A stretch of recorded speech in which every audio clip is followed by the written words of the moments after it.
안녕하세요. 뇌과학 박사 장동선입니다. 오늘도 잠이 드는 뇌과학, 잠드뇌 시리즈와 함께 돌아왔습니다. 지난 시간들에 이어서 우리는 왜 잠을 자야 할까? 수면과 꿈의 과학, 매슈 워커라고 하는 수면을 연구하고 있는 뇌과학자의 책을 읽고 있고요. 우리가 오늘 다루게 될 장은 평생에 걸친 잠의 변화 5장부터 시작합니다. 어린아이 때는 늘 잠을 자고 있죠. 그리고 나이가 들수록 잠이 줄어든다라고 알려져 있습니다. 근데 각 생의 시기마다 우리가 얼마만큼 잠을 자야 하는 것이고, 잠은 정말로 늘어났다가 줄어들었다가 하는 것인가 라고 하는 부분을 다루고 있죠. 그러면 본격적으로 평생에 걸친 잠의 변화 챕터를 시작해 보겠습니다. 이번 잠드네 시리즈는 에이슬립의 수면 태블릿 슬립보드와 함께합니다. 내가 잘 자고 있는지, 어젯밤에 얼마나 잘 잤는지 나 스스로의 데이터를 지속적으로 보고 분석하고 싶다면 많은 도움이 될 것 같습니다. 슬립보드는 수면 데이터의 측정과 분석을 도와주고 수면 유도음과 알람까지 제공하죠. 저는 다음날 아침 일어났을 때 새소리와 자연소리가 들리는 게 가장 좋더라고요. 이제 잠드실 준비가 됐다면 슬립보드와 함께, 그리고 우리 잠드네 시리즈와 함께 자러 가보시죠.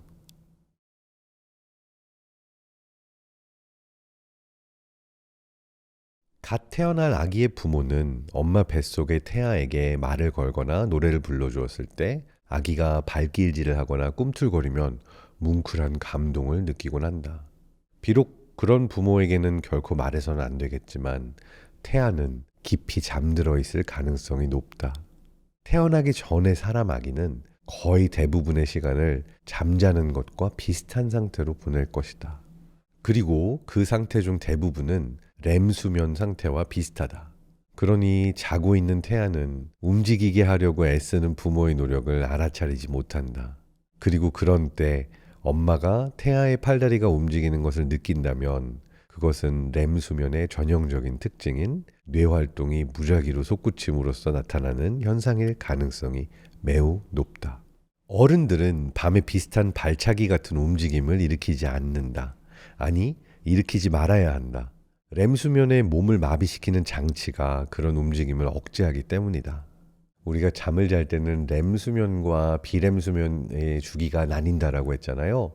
렘 수면 동안에는 뇌가 깨어 있는 것 같은 상태, 그러니까 굉장히 활동적인 상태지만 몸은 움직이지 않게 마비시킨다. 자고 있는 동안에는 이렇게 이야기를 했었죠. 그래서 렘 수면 동안에는 몸을 마비시키는 그러한 장치가 움직임을 억제한다라고 알려져 있는데요. 이 렘 수면과 비렘 수면이 나뉘는 시기가 자궁 안에 태아가 발달하면서 아주 초기에 이러한 렘 수면과 비렘 수면의 시기가 나뉘는 현상이 이미 보여집니다. 그래서 태아 발달 기간을 3등분했을 때 2분기 말쯤, 그러니까 임신 약 23주째에 이런 렘 수면과 비렘 수면을 생성하는 데 필요한 신경 다혈과 스위치가 대부분 형성된다라고 볼 수 있죠. 발달의 이 단계에서 태아는 대부분의 시간을 잠으로 보낸다. 24시간 중에서 비렘 수면이 약 6시간, 렘 수면 약 6시간, 렘 수면인지 비렘 수면인지 확실히 말할 수 없지만 완전히 깨어있지 않다는 것은 확실한 중간 수면 상태가 약 12시간 뒤섞여 있다. 마지막 3분기에 들어서야 태아가 실제로 깨어있는 상태가 어렴풋이 나타나기 시작한다. 하지만 당신이 상상할 법한 시간보다는 훨씬 적다. 태아는 하루에 겨우 2~3시간만 깨어있을 뿐이다. 비록 마지막 3분기에 총 수면 시간이 줄어들긴 하지만 역설적이게도 렘 수면 시간은 크게 늘어난다. 임신 마지막 2주 동안 태아는 하루에 거의 9시간까지도 렘 수면으로 보낼 것이다. 태어나기 전 마지막 주에는 렘 수면의 양이 하루에 12시간에 달한다. 아무리 자도 부족하다는 듯이 태아는 세상에 태어나기 직전에 렘 수면 욕구가 2배로 늘어나는 셈이다. 개인의 생애, 그러니까 태아에서 신생아, 사춘기, 어른, 노년으로 갈 때까지 이 렘 수면 욕구에는 그렇게 극적인 변화가 일어나는, 그리고 이렇게 자고자 하는 욕구가 넘치는 시기는 또 없을 것이다. 렘 수면 때 태아는 실제로 꿈을 꿀까? 우리들 대부분이 꿈이라고 이야기할 때 떠올리는 것과는 조금 다르기는 한데 이 렘 수면의 상태가 뇌성숙을 촉진하는 데는 대단히 중요하다고 알려져 있습니다. 자궁 안에서 사람이 구성되는 과정은 여러 종류의 상호 의존적인 그런 단계들이 집을 짓듯이 하나하나 이렇게 쌓여져서 일어난다라고 볼 수가 있는데요.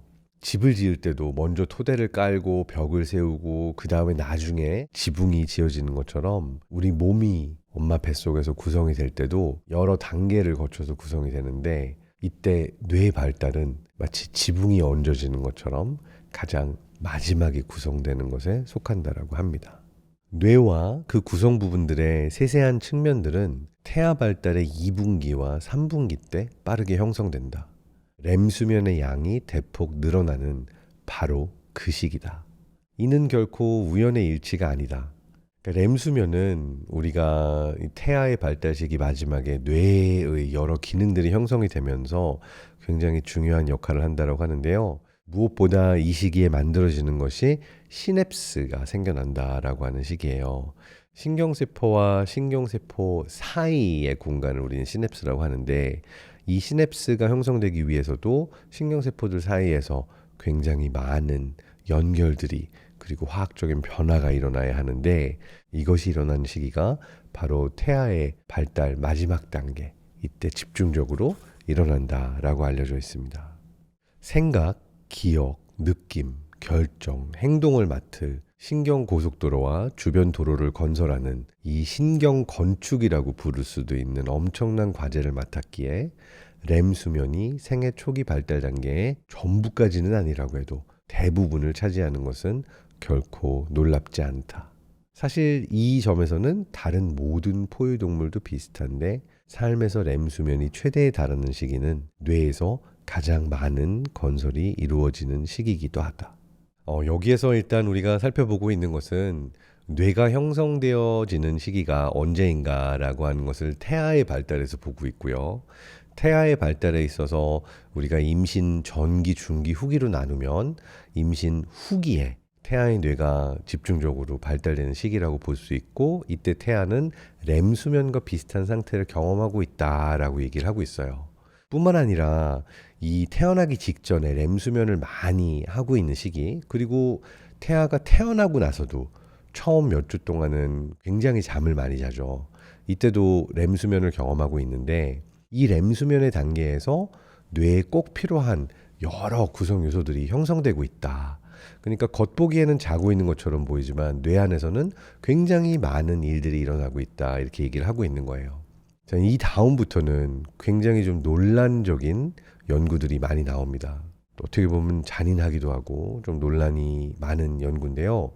1990년대 이후에 연구자들은 이 렘 수면이 뇌 발달에 어떠한 역할을 하는가를 연구하기 위해서 새끼쥐들을 자지 못하게 했어요. 렘 수면을 하지 못하게 막은 거죠. 그랬더니 태아의 뇌 발달이 지체되기 시작한 거예요. 그러니까 렘 수면을 못하게 하면 꼭 필요한 이 발달에 있어서 중요한 건축이 멈추더라는 겁니다. 그러니까 뇌의 조립 작업이 완전히 멈추고 계속해서 실험적으로 렘 수면을 멈추게 하면은 시간이 동결된 것처럼 뇌 발달이 지체되기 시작한 거예요. 이거는 쥐뿐만 아니라 많은 포유동물들에게서 동일하게 관찰이 됐는데 근데 여기서 충격적인 부분이 뭐냐면요. 잠을 못 자게 해서 특히 렘 수면을 멈추게 해서 뇌가 발달되는 중요한 시기에 이 과정을 멈추잖아요. 그럼 나중에 다시 렘 수면을 취할 수 있게 해줬다라고 해서 뇌 발달, 그러니까 대뇌 지붕의 조립이 재개되긴 했지만 회복되지는 못했다는 거예요. 잠을 못 잔 새끼의 뇌는 덜 완성된 상태로 남는다. 더 최근에는 렘 수면 부족과 자폐 스펙트럼 장애, 어티즘 스펙트럼 디스오더가 관련이 있다는 연구가 나왔다.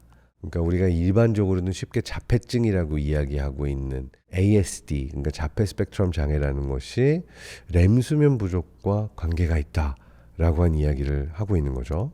자폐는 몇 가지 유형이 있는데 발달 초기, 대개 생후 2년에서 3년 지날 무렵에 출현하는 신경학적 장애다. 자폐의 가장 핵심적인 증상은 사회적인 상호작용의 부족이죠.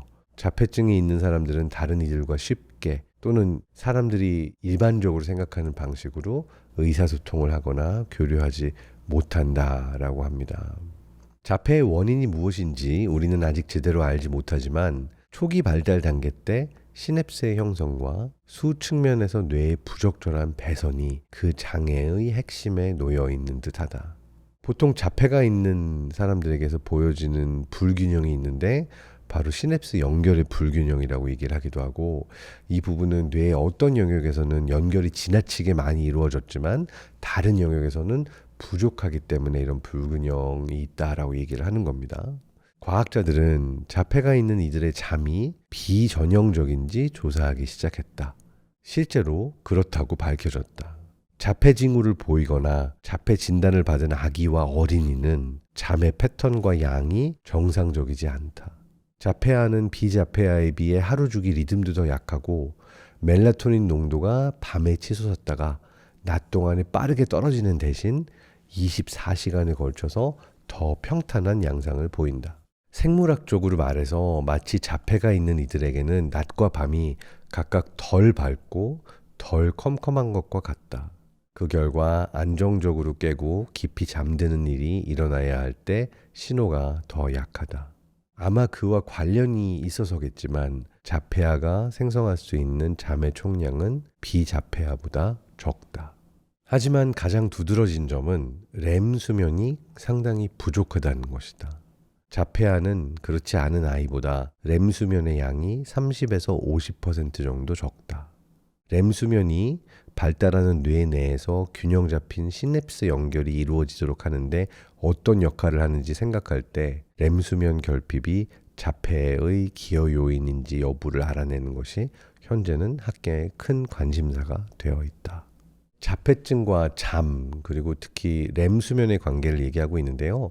책에서도 명시하고 있는 부분은 자폐와 렘 수면 비정상이 나란히 진행되거나 꼭 한 가지가 다른 한 가지 때문에 일어난다라고 우리가 단정적으로 얘기할 수는 없는 거죠. 그래서 이 책에서 이야기하고 있는 자폐와 관련된 렘 수면, 요 이야기는 인과적으로 보기보다는 상관관계로 봐야 될 부분들이 좀 있기는 합니다. 이 장에서는 또 논란이 되는 이야기가 하나 더 나오는데요. 예비 산모가 술을 마셔서 발달하는 태아의 렘 수면을 교란할 때 일어나는 일에 대한 걱정을 얘기하고 있어요. 알코올은 우리가 아는 한 렘 수면의 가장 강력한 억제제 중에 하나라고 얘기를 하고 있죠.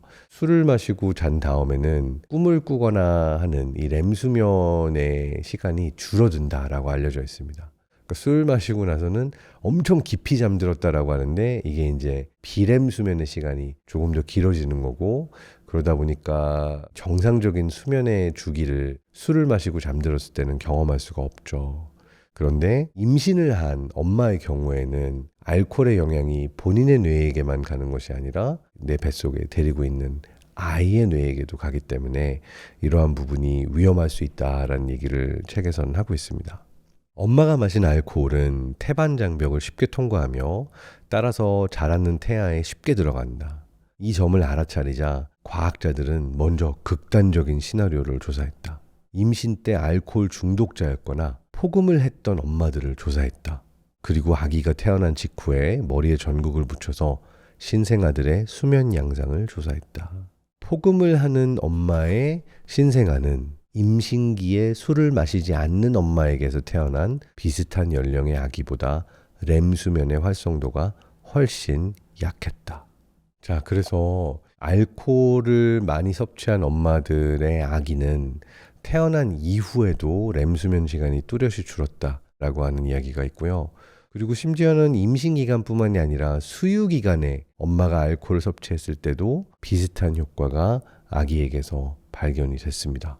그래서 상당히 충격적인 연구 결과는 알코올이 함유된 젖을 먹인 직후에 아기는 더 토막잠을 자고 깨어있는 시간이 더 늘고 렘 수면은 20-30%가 줄었다라고 하는 부분입니다.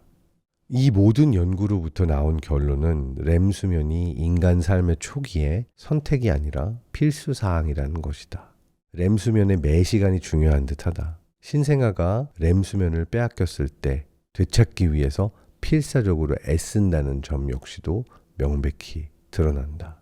안타깝게도 아직 우리는 알코올 때문이든 다른 무엇 때문이든 간에 태어나 신생아의 렘수면 교란이 장기적으로 어떤 효과를 일으키는지는 완전히 이해하지 못한 상태다.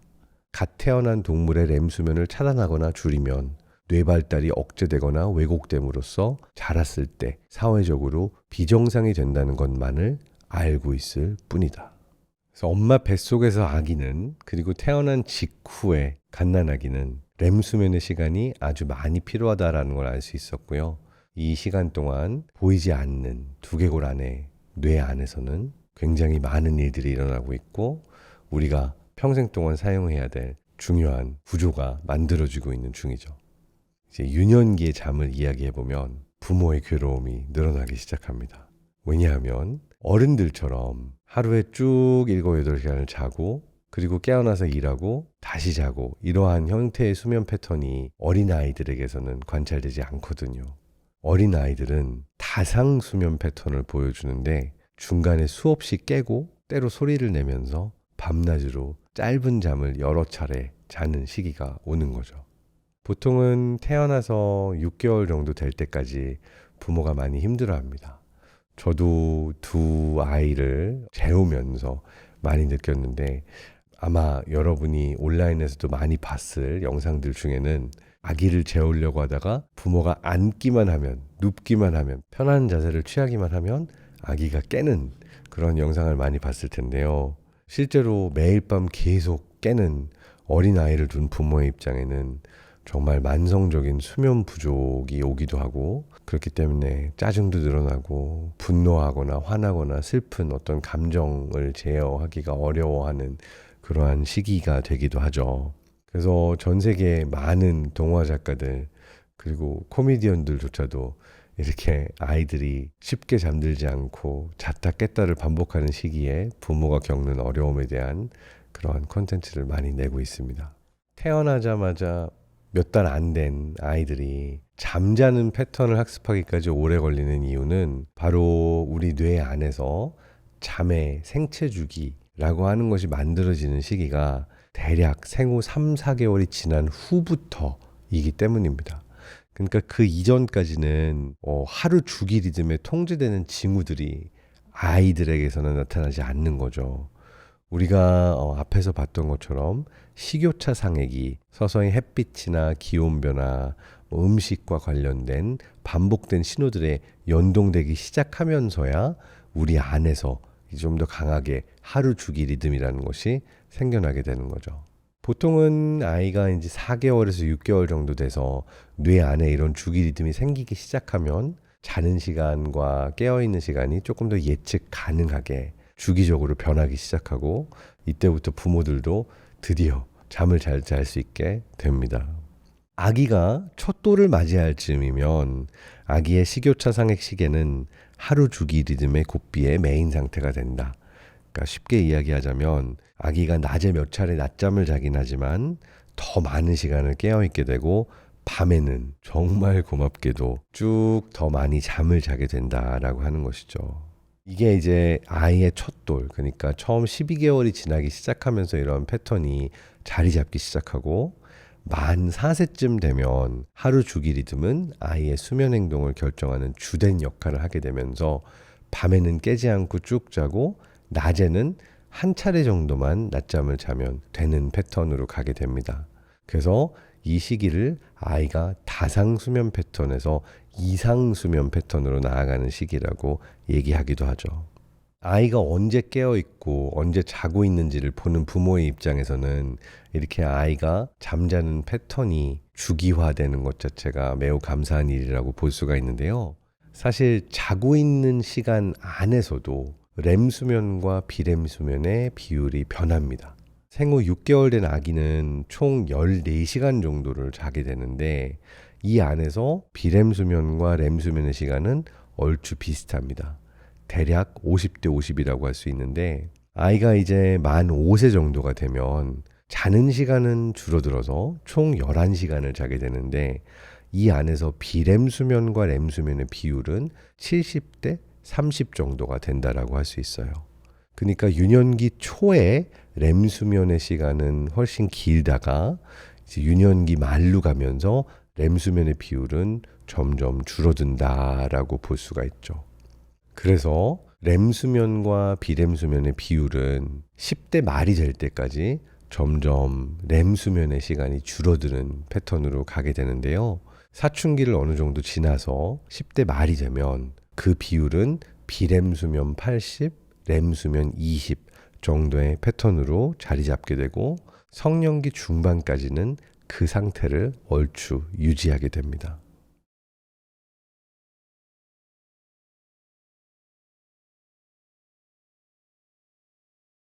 자, 이 다음 장에는 유년기 말부터 청소년기까지 일어나게 되는 현상을 보여주고 있는데요. 태어나기 직전과 태어난 직후에는 렘 수면이 많아진다라는 걸 봤죠. 렘 수면이 많아지는 거는 뇌가 발달하기 위해서 꼭 필요한 회로들이 생성되기 위해서 렘 수면의 시간이 길어진다라는 걸 보여줬는데 흥미로운 거는 유년기 말부터 청소년기로 가면서 렘 수면보다는 비렘 수면의 시간이 압도적으로 늘어나게 된다는 부분이에요.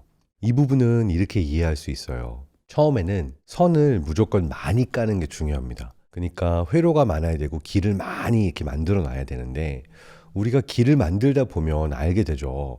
길이 5개가 있어도 사람들은 가던 길로만 가죠. 그러니까 어떤 길은 커지고 어떤 길은 사람들이 다니지 않으면 풀숲이 무성해져 가지고 길이 다시 없어지게 되기도 하는데 비슷한 일이 뇌 안에서 일어나는 거죠. 생애 초기에 뇌의 기본 구조가 구축이 되고 필요하건 필요하지 않건 굉장히 많은 배선이 이루어진다라고 한다면 유년기 말부터 청소년기로 가면서는 어떤 배선을 우리가 정말 사용하는지 그리고 필요 없어진 배선은 제거하는 일이 일어나기도 하는데 바로 이러한 과정이 비렘 수면 동안에 일어난다라고 과학자들은 추정하고 있는 겁니다. 연결을 다듬고 솎아내는 일을 돕기 위해 뇌는 깊은 비렘 수면의 서비스를 제공한다. 깊은 비렘 수면이 수행하는 여러 기능들 중에서 청소년기의 두드러진 특징인 시냅스 가지치기가 바로 그것이다. 그러니까 우리가 정원사의 입장에서 봐도요. 모든 나무들이 다 무럭무럭 자란다라고 해서 좋은 정원이 되는 건 아니죠. 그러니까 중간중간 식물들이 또는 한 식물, 한 나무 안에서도 이 나무가 잘 자라나려면 가지치기가 필요한데 이러한 가지치기가 비렘 수면의 시간 동안에 일어난다라고 알려져 있습니다. 이렇게 유년기 말과 청소년기에 일어나는 비렘 수면의 증가 그리고 이 시간 동안 일어나는 시냅스 가지치기의 영향을 연구한 학자는 어윈 파인버그라고 하는 학자인데요.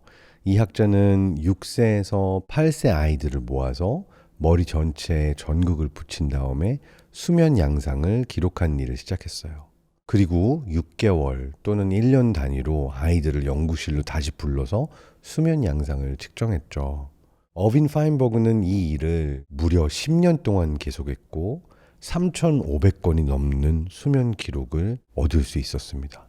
시간으로 따지면 32만 시간이라는 거의 믿어지지 않을 양의 연구 데이터를 모으게 된 거죠.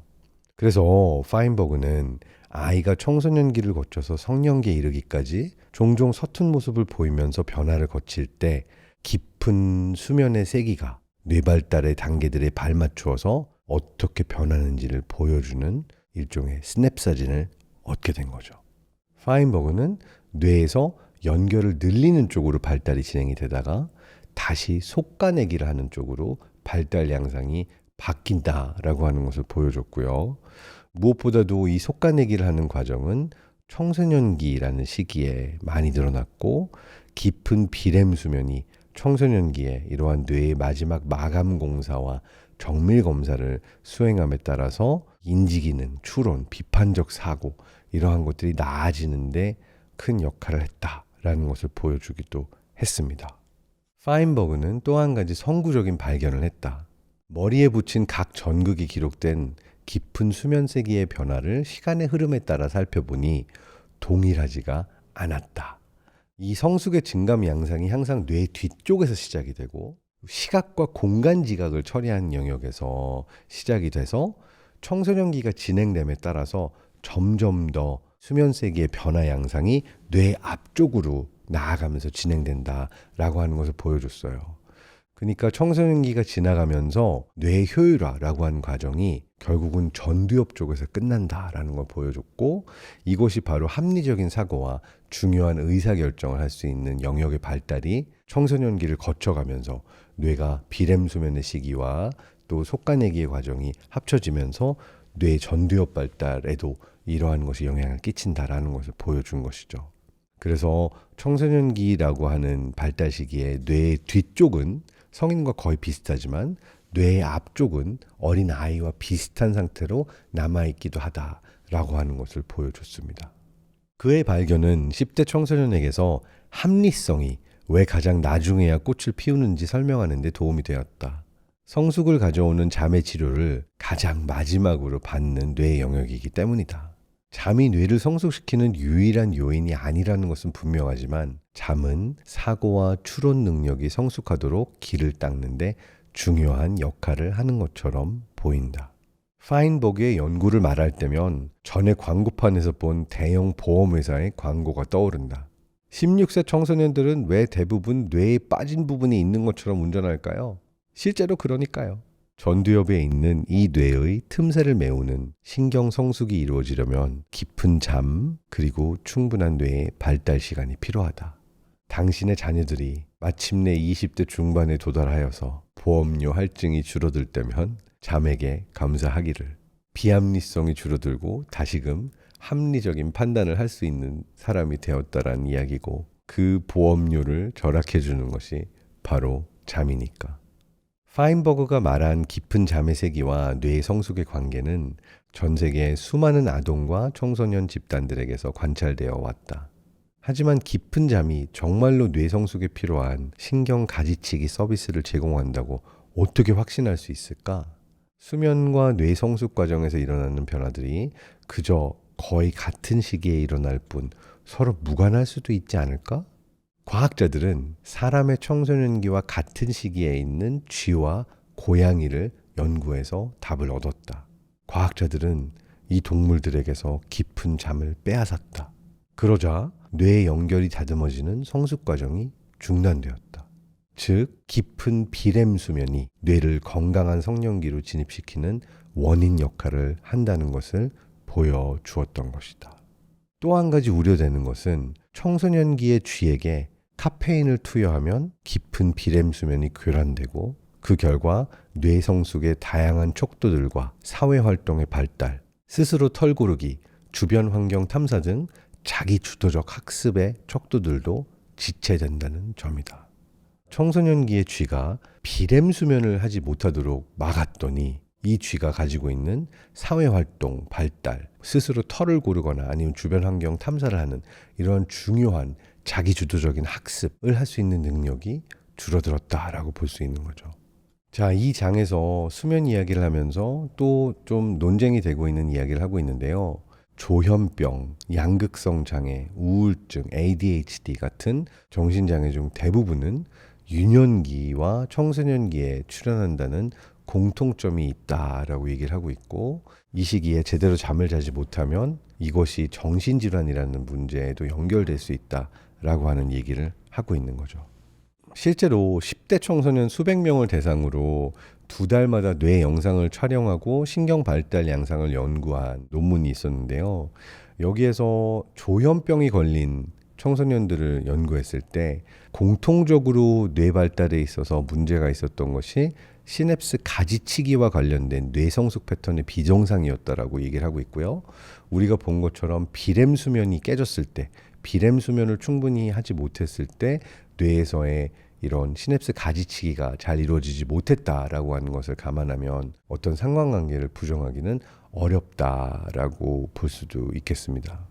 또 다른 연구에서는 조현병에 걸릴 위험이 높은 청소년들과 조현병에 걸린 10대 젊은이들이 깊은 비렘 수면을 2~3배 적게 한다라고도 나왔어요. 자, 책을 읽으면서 사실 우리의 사회 시스템, 학교 제도가 바뀌어야 되지 않을까 생각하게 만든 중요한 이야기가 이 장에서도 나오는데요.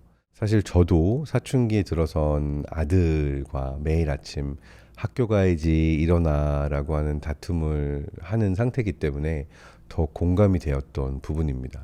청소년은 뇌가 계속 발달하는 동안 잠을 충분히 자지 못하게 만드는 다른 두 가지 해로운 문제에도 직면한다.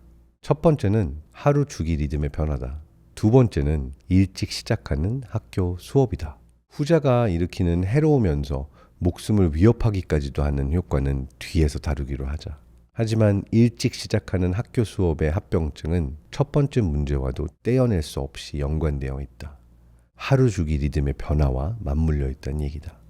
어릴 때는 누구나 텔레비전을 보거나 밤에 부모나 더 나이 많은 형제 자매들이 하고 있는 일에 끼고 싶어서 늦게까지 안 자려고 할 때가 종종 있다. 하지만 그런 기회가 주어졌을 때 대개 우리는 졸음을 이기지 못하고 소파나 의자나 바닥에서 저도 모르게 잠에 빠진다. 정신 모르고 골아떨어진 상태에서 더 오래 버틸 수 있는 부모나 손이 형제 자매에게 들려서 잠자리로 옮겨진다. 이유는 아이가 손이 형제 자매나 부모보다 잠을 더 많이 잘 필요가 있다는 것만이 아니라 아이의 하루 주기 리듬이 더 일찍 시작되기 때문이기도 하다. 따라서 아이는 부모보다 더 일찍 졸음을 느끼고 더 일찍 깨어난다. 10대 청소년은 어린 동생과 하루 주기 리듬이 다르다. 사춘기 때 식욕차 상액의 시계바늘은 점점 앞당겨진다. 이 변화는 문화나 지리에 상관없이 모든 청소년에게 공통적이다. 사실 너무나 앞당겨져서 어른인 부모의 시계보다도 더 빨라진다. 만 9세 아이의 하루 주기 리듬은 아이를 밤 9시쯤 잠이 들게 한다. 이 시간에 멜라토닌 농도가 높아지기 때문이기도 하다. 그렇지만 그 아이가 만 16세가 되었을 때에는 하루 주기 리듬이 앞당겨져서 극적인 변화가 일어난 상태다. 멜라토닌 농도가 상승하는 시점과 어둠 및 수면의 명령이 내려지는 시점이 몇 시간까지 차이가 난다. 그 결과 16세 청소년은 대개 밤 9시에 잠을 잘 생각이 아예 없어질 것이다. 그 시간에는 대개 각성도가 아직 정점에서 내려오지 않은 상태다. 부모가 피곤해지고 그들의 하루 주기 리듬이 하향 추세에 들어서고 멜라토닌이 분비되면서 잠을 자라고 지시할 무렵 밤 10시나 11시경에도 10대 자녀는 여전히 멀뚱멀뚱 깨어있을 수 있다. 10대 뇌의 하루 주기 리듬이 각성시키는 것을 멈추고 금방 푹 잠이 들 수 있도록 하는 것은 몇 시간이 더 지난 뒤다. 물론 이 때문에 잠을 늦게 잔 여파로 관련된 모든 이들에게 훨씬 더 짜증과 좌절감을 불러일으키는 상황이 벌어진다. 부모는 10대 청소년이 아침에 알맞은 시간에 깨어나기를 원한다. 반면에 10대 청소년은 부모보다 몇 시간 뒤에야 겨우 잠을 청할 수 있었기에 그들의 하루 주기 리듬은 아직도 하향 추세라는 수렁 속에서 잠겨 있을 수 있다. 겨울잠에서 너무 일찍 깨어난 동물처럼 청소년의 뇌도 비틀거리지 않고 효율적으로 작동할 수 있으려면 하루 주기 리듬을 완결할 시간과 잠이 더 많아야 한다. 이 사실이 여전히 당혹스러울 부모가 있을 수도 있으니까 좀 더 이해하기 쉽게 이 불일치를 다른 관점에서 보자. 하루 주기 리듬으로 볼 때 10대인 아들이나 딸에게 밤 10시에 가서 자라고 요구하는 것은 부모인 당신에게 오후 7시나 8시에 자라고 요구하는 것과 같다. 당신이 아무리 큰 소리로 이야기하건 10대 자녀가 아무리 열심히 당신의 말을 진심으로 따르려고 하건 어느 쪽이건 10대 청소년의 하루 주기 리듬이 기적처럼 순응하여 변경되는 일은 일어나지 않을 것이다. 그러니까 10대 청소년에게 다음날 아침 7시에 일어나서 맑은 머리로 상쾌하고 즐거운 기분으로 하루를 시작하라고 요구하는 것은 부모인 당신에게 새벽 4시나 5시에 일어나서 그렇게 하라고 요구하는 것과 다름없다. 안타깝게도 사회도 부모도 10대 청소년이 어른보다 잠을 더 잘 필요가 있으며 생물학적으로 부모와 잠자는 시간대가 다르게 설정되어 있다는 사실을 이해하거나 받아들이려는 자세가 안 되어 있다. 부모가 이 점에서 좌절을 느낀다는 것은 쉽게 이해할 수 있다. 부모는 10대 자녀의 수면 패턴이 생물학적인 명령을 따르는 것이 아니라 의식적인 선택을 반영한다고 믿기 때문이다. 그렇지만 그 패턴은 의지에 따르는 것도 타협할 수 있는 것도 아니며 생물학적으로 전 세계에서 모든 청소년들에게 강하게 정해진 것이다. 부모라면 이 사실을 받아들이고 포용하고 장려하고 찬미하는 편이 현명할 것이다. 자녀의 발달하는 뇌에 이상이 생기거나 자녀의 정신질환 위험이 높아지기를 원치 않는다면 말이다. 이 파트를 읽으면서 저는 개인적으로 좀 많이 찔리기도 했고 가슴 아프기도 했는데요. 우리 아들의 뇌가 잠이 더 많이 필요하고 아침에 깨기 어려워하고 늦게 깨어있고 싶어하는 뇌가 됐다라는 것을 느끼고 있으면서도 학교에 가고 또 지각해서는 안 된다라는 압박 때문에 뇌과학자인 아빠도 알면서도 자식을 깨우고 혼낼 수밖에 없는 상황이 좀 가슴 아프고 슬펐기 때문이죠.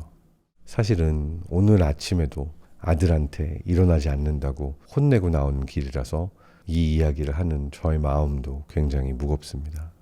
책에서는 또 굉장히 의미심장한 얘기를 하나 더 합니다. 청소년기 발달 목표에서 핵심이 되는 것은 부모에게 의지하는 상태에서 독립한 상태로 넘어가는 것이다. 이 이야기를 하면서 어떻게 해석을 하냐면 사실 부모가 정해준 대로 부모의 시간 패턴을 따라서 생활하게 되면 완벽하게 독립할 수가 없으니까 청소년들이 자신만의 시간을 가지고 자신만의 자아를 발달하게 되는 시간은 밤이라는 거죠. 부모는 졸려서 잠든 다음에 청소년의 뇌는 여전히 깨어있고 싶어하고 이때 어떻게 보면 나의 독립성을 찾아가기 위한 시간이 시작된다라고 해석을 하고 있습니다.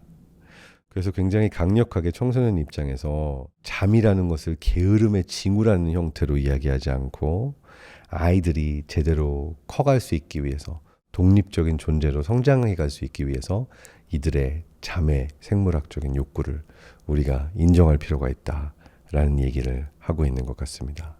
그리고 동시에 청소년들에게 카페인을 주는 것은 좋지 않다라고 하는 비판도 잊지 않고 있네요. 자, 우리가 이제 태어나기 전의 잠, 그리고 유년기의 잠, 청소년기의 잠까지 왔습니다. 정리해보자면 렘수면과 비렘수면이 각각의 발달 시기에 다른 역할을 하고 있다는 걸 보여줬고 렘수면은 뇌 안에 새로운 연결들을 만드는 데 중요한 역할을 하고 비렘수면은 보다 효율적으로 뇌 안의 연결들을 솎아내는 그리고 시냅스 가지치기를 하는 데 중요한 역할을 한다는 걸 보여주고 있고요. 태어나기 직전과 직후에는 렘수면의 시간이 많아야 하고 청소년기까지 가면서는 비렘수면의 시간이 길어진다라는 것을 보여줬고요. 그리고 하루 주기 리듬이 변하면서 청소년기에는 더 늦게 일어나게 되고 아침에 졸리고 뇌가 제대로 작동하지 못하면서 밤에는 더 오래 깨어있고 싶어하는 그러한 뇌의 시기를 경험하게 된다라는 이야기를 했습니다. 그렇다면 나이가 들수록 잠자는 시간이 줄어든다, 잠이 없어진다, 이 이야기에는 어떤 근거가 있을까요? 실제로 여러 통계로 보면 원래 잠을 잘 자던 사람도 나이가 들수록 불면증이 오거나 아니면은 잠자는 시간이 줄어들 수 있다라고 하는 결과들을 많이 보게 되는데요. 흥미롭게도 책에서는 나이를 먹을수록 잠을 덜 자도 된다는 말은 속설일 뿐이다라고 얘기를 하고 있어요. 노년에도 중년일 때만큼 잠이 필요하다. 그저 필요한 만큼 잠을 잘 수가 없을 뿐이다. 노인들이 잠을 덜 자고 있지만 사실은 젊은 어른들만큼 더 잠을 자고 싶어하며 실제로 자려고 애쓴다고 대답한 대규모 설문조사 자료들이 그렇다는 것을 보여준다. 노인도 젊은 어른들과 똑같이 밤새도록 잠을 잘 필요가 있다는 사실을 뒷받침하는 과학적 증거들은 더 있다. 짧게 살펴보기로 하자. 그에 앞서 나이가 들면서 나타나는 중요한 수면 방해 요인들을 설명하고 그런 발견들이 노인이 젊을 때보다 잠을 덜 필요로 한다는 주장이 틀렸음을 입증하는 데 도움이 되는 이유를 설명해 보자. 3가지 핵심 변화들이 그렇다. 첫 번째, 잠의 양과 질 감소. 2번째, 수면 효율 감소. 3번째, 수면 시간 교란이다. 우리가 청소년기까지는 비렘 수면의 비율이 렘 수면과 비교했을 때 거의 80대 20까지 늘어난다라는 것을 봤죠. 그런데 청소년기가 지나고 나면 이렇게 비렘 수면 대 렘 수면의 비율이 유지되는 것이 아니라 사실은 중년으로 갈수록 깊은 비렘 수면이 감소하기 시작합니다. 그래서 이미 20대 말, 30대 초부터 깊은 비렘 수면의 시간은 감소하기 시작하고 40대에 접어들면서 깊은 비렘 수면은 양과 질이 눈에 띄게 감소한다라고 합니다. 그러니까 정말 깊게 잠을 자는 시간인 깊은 비렘 수면 뇌파는 더 작아지고 더 약해지고 횟수도 줄어든다는 얘기인데요. 40대 중반과 후반으로 들어서면 10대 때 만끽했던 죽은 듯이 자는 깊은 수면의 양 중 60, 70%가 사라지고 70대에 들어서서는 젊었을 때 잤던 깊은 잠은 80, 90%가 사라져 있을 것이다 라고 얘기를 하고 있습니다. 물론 밤에 잠을 잘 때 그리고 아침에 깰 때조차도 우리 대다수는 자신이 잠을 얼마나 푹 잤는지 제대로 평가하지 못한다. 이는 많은 노인들이 말년으로 갈수록 자신의 깊은 잠의 양과 질이 얼마나 망가지는지를 제대로 깨닫지 못한다는 의미일 때가 많다. 이 점은 중요하다. 즉 노인들이 수면의 악화와 건강의 악화가 연결되어 있음을 알아차리지 못한다는 의미다. 사실 과학자들은 건강과 수면은 밀접한 상관관계, 인과관계가 있다는 것을 오래전부터 알고 있었고 지속적으로 말해왔죠. 그렇지만 노인들이 의사를 찾을 때는 건강에 문제가 있다고 불만을 토로하고 치료법을 찾으려고는 하지만 잠을 더 자려고 도움을 청하는 사례는 거의 없다는 거예요. 그러니까 나이가 들수록 잠이 줄어든다는 것은 당연하게 받아들이는 예들이 많은데 사실은 이게 당연하지 않다라는 얘기를 책에서는 하고 있습니다. 자, 노인이 되면서 잠이 달라졌다라는 걸 보여준 두 번째 징후는 파편화다라고 얘기를 하고 있습니다.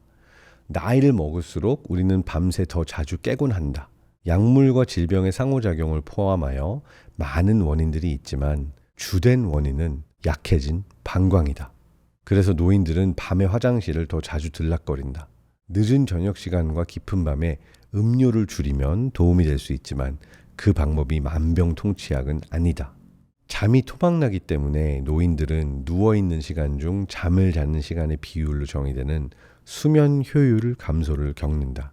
잠자리에 8시간 동안 들어가 있으면서 8시간 내내 잠을 잤다면 수면 효율은 100%가 된다. 그 8시간 중 겨우 4시간만 잠을 잤다면 수면 효율은 50%가 된다. 건강한 10대 청소년의 수면 효율은 평균적으로 약 95%다. 참고로 말하자면 대부분의 수면 전문의는 수면 효율이 90% 이상이면 잠을 아주 잘 자는 것이라고 본다. 지금은 노년에 끊기곤 하는 잠이 위험하면서 직접적으로 일으키는 영향을 짧게 논의하기로 하자. 나이를 먹을 때 수면에 일어나는 세 번째 변화는 하루 주기 리듬의 시점 변화다. 청소년과 정반대로 노인에게서는 대개 수면 리듬이 퇴행하는 현상이 나타난다. 즉 잠자리에 드는 시각이 점점 앞당겨진다. 이유는 나이를 먹을수록 멜라토닌이 저녁에 더 일찍 분비되어 농도가 더 일찍 정점에 다다라서 일찍 잠을 자라고 명령하기 때문이다. 자, 그래서 노인들의 경우에는 책을 읽거나 연극이나 영화를 보거나 아니면 사람들과 만나다가도 중간중간 자기도 모르게 잠이 들었다가 깨어나곤 하는 이런 깜빡 조는 현상이 많은데 이 이유는 멜라토닌이 더 일찍 분비되면서 내가 지금 피곤하고 잘 시간이 됐다라고 뇌가 느끼기 때문입니다. 근데 이렇게 조는 것, 잠깐 깜빡 잤다가 일어나는 게 무해한 것처럼 보일 수도 있는데 실제로는 굉장히 해로운 결과를 낳는다는 거예요. 이렇게 이른 저녁에 졸리기 시작해서 잠깐 동안 잠에 빠지고 나면 수면 압력이 잠깐 동안 해소되게 되어 있어요. 그러니까 우리가 앞쪽에서 살펴봤던 것처럼 우리가 자는 데 있어서는 하루 주기를 결정짓는 생체 시계를 결정짓는 멜라토닌도 중요하지만 내가 점점 피곤하다 자야 된다라고 하는 수면 압력을 느끼게 하는 아데노신 역시도 우리의 수면에 큰 영향을 끼치는데 노인들의 경우에는 이렇게 깜빡 졸고 그러니까 잠깐 동안 이른 저녁에 졸고 일어나면 아데노신의 수면 압력이 줄어들게 되는 거예요. 그러니까 실제로는 피곤하지만 잠깐 졸고 일어나는 것으로 수면 압력이 줄어들면서 제대로 자야 하는 저녁 시간의 잠은 막상 잘 자지 못하게 된다라고 하는 얘기죠. 뿐만 아니라 나이를 먹을수록 하루 주기 리듬의 세기와 밤에 분비되는 멜라토닌의 양도 줄어들어요. 그러니까 이 조건들이 다 합쳐지면 노인들은 수면 부채에 시달리는 와중에 저녁에 깨어있으려 애쓰다가 자신도 모르게 더 일찍 졸음에 빠지고, 그러고 나니 밤에 잠이 잘 오지 않고 잠이 들어도 쉽게 깨고, 늦추어진 하루 주기 리듬 때문에 원하는 시간보다 더 일찍 깨어나는 자기 지속성을 띤 주기에 빠지게 된다는 거죠. 노인들의 하루 주기 리듬을 다소 뒤로 늦추고 그 리듬도 강화하는 데 도움을 줄 수 있는 방법들이 있다. 하지만 안타깝게도 이 방법들이 완전하거나 완벽한 해결책은 아니다. 저녁의 불빛은 멜라토닌의 정상적인 증가를 억제함으로써 어른이 평균적으로 잠드는 시각을 새벽까지 늦춤으로써 잠을 충분히 못 자게 만든다. 하지만 이 수면 지연 효과는 노인에게는 유용하게 쓰일 수 있다. 많은 노인들이 더 일찍 일어나기 때문에 아침에 신체 활동이 활발하고 오전에 밝은 빛에 더 많이 노출된다. 그런데 이 상태는 최적이 아니다. 일찍 일어나고 일찍 쇠하는 24시간 체내 시계 주기를 강화하기 때문인데, 대신에 더 늦게 잠자리 들고 싶은 노인은 늦은 오후 시간에 밝은 빛을 쬐어야 한다. 그렇다고 해서 노인들이 아침에 운동하는 걸 그만두라는 말은 아니다. 운동은 숙면을 취하는 데 도움이 될 수 있다. 특히 노인들에게 그렇다. 그래서 노인들에게 두 가지만 바꾸라고 조언하고 싶다. 첫째, 아침에 야외에서 운동할 때 선글라스를 끼라는 것이다. 그래서 식이요차상에게 아침 햇빛이 미치는 영향을 줄어들게 해서 일찍 일어나는 시간표를 유지하려는 경향을 약화시키는 것이고, 둘째, 오후 늦게 밖으로 나가서 햇빛을 쬐라는 것이다. 이번에는 선글라스를 빼고서다. 모자처럼 햇빛으로부터 몸을 보호할 조치를 취하는 것은 좋지만 선글라스는 놔두고 늦은 오후에 햇빛을 많이 쬐면 멜라토닌의 분비 시간을 늦춤으로써 수면 시간을 더 늦추는 데 도움이 된다. 저녁에 멜라토닌을 섭취하면 낫지 않을까 하는 생각에 의사를 찾는 노인들도 있을지 모르겠다. 젊은이나 중년의 성인에게는 비행시차라는 상황 외에는 멜라토닌이 수면에 도움을 주는 효과가 있다고 검증된 연구가 거의 없지만, 노인에게서는 멜라토닌 처방이 하루 주기 리듬과 또 그와 관련된 멜라토닌 리듬을 강화함으로써 잠이 들기까지 걸리는 시간을 줄이고 스스로 판단하는 수면의 질과 아침 각성도를 향상시키는데 도움을 준다고 밝혀졌다. 지금까지 이야기한 내용은 나이가 들어서도 잠은 잘 잘 수 있어야 된다라고 하는 내용과 왜 그렇게 하지 못하는지의 내용을 다뤄봤는데요. 사실 수면 주기 문제와 중간에 잠이 토막나는 문제를 설명하면서 이러한 효과를 이야기를 했는데, 근본적으로 왜 나이가 들면, 노인이 되면 깊은 잠의 양과 질이 악화되는지는 아직까지는 잘 설명되지 않았습니다. 그래서 매시오 워커 박사는 이 책에서 수백 명의 뇌 영상을 찍고 수천 시간에 걸친 야간 수면 기록을 모은 끝에 어떠한 변화가 일어나는지를 보여주게 되는데, 본인의 연구를 얘기하고 있습니다. 그러니까 나이를 먹으면서 가장 극적으로 퇴화하는 뇌 영역이 바로 깊은 잠을 생성하는 곳인데, 콧등 위에 자리한 중앙전두엽 영역이라고 알려져 있고요. 이 영역이 퇴화하게 되면서 깊은 잠을 잘 수 있는 능력이 70% 가까이 떨어진다라고 보여지고 있습니다. 이걸 어떤 방식으로 연구했냐면요. 노인들을 대상으로 실험을 할 때 잠을 자기 몇 시간 전에 새로운 어떤 사실이나 단어들을 알려주고, 그리고 기억 검사를 해서 얼마나 이거를 잘 기억하는지 테스트한 다음에 밤에 수면을 기록하고 다음날 아침에 두 번째로 이 중 남아있는 기억이 얼마 있는가 검사를 했죠. 그랬더니 노인들은 젊은 어른들보다 훨씬 더 많이 잊는다. 거의 50% 가까이 테스트의 결과 차이가 났다라고 하는 것을 보여줬다고 합니다. 그래서 노년기에 사람의 이름을 기억하거나 병원 예약 날짜를 떠올리기 쉽지 않은 그 이유 역시도 수면에서 찾고 있는데요. 이러한 변화가 그렇다면 궁극적으로 어떻게 해결될 수 있을지에 대해서는 아직 완벽한 답은 없다라는 얘기를 하고 있습니다.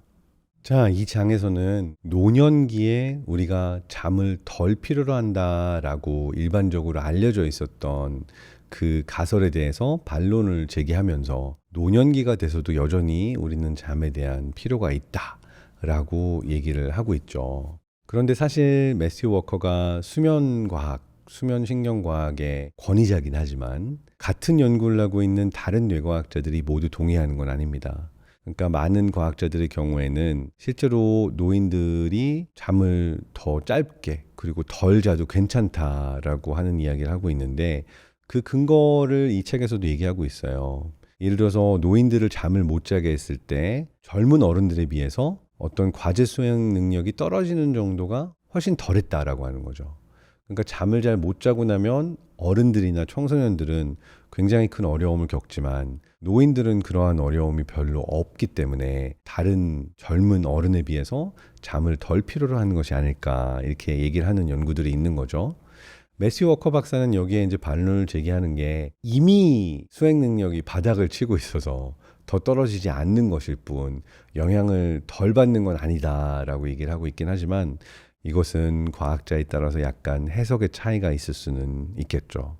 또 다른 하나는 진화생물학적으로 노인들은 실제로 잠을 덜 자니까 잠을 덜 필요로 하는 것이 아닐까.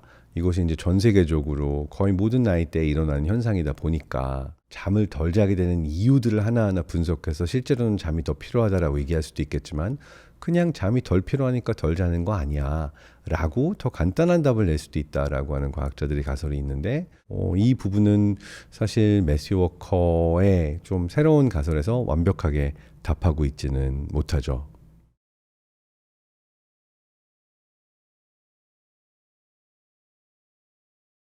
총합적으로 이 장의 내용들을 종합해보면 우리가 태어나기 이전부터 태어난 직후 그리고 유년기와 청소년기를 지나서 중장년기 이후에 노년기로 가면서 잠의 패턴이 어떻게 변화하는지를 보았습니다.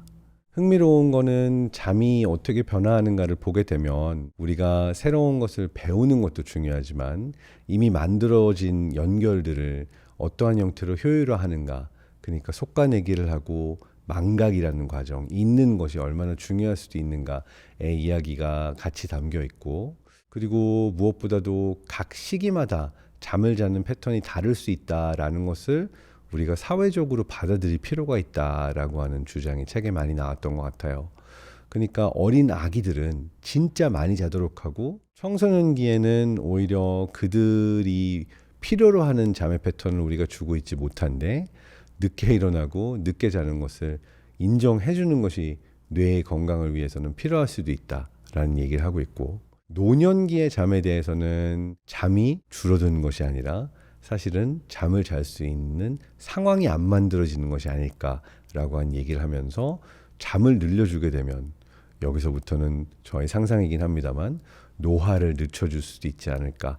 그리고 노인들이 경험하고 있는 기억 감퇴라든지 여러 문제점들이 노년기에도 잠을 더 잘 잘 수 있게 해주면 해결되는 문제가 아닐까라고 하는 이야기도 생각해 볼 수 있게 하는 장이었습니다. 여기까지 다 들으신 분들이 몇 분이나 있을지 모르겠지만 편안히 잠드시기를 바라고요.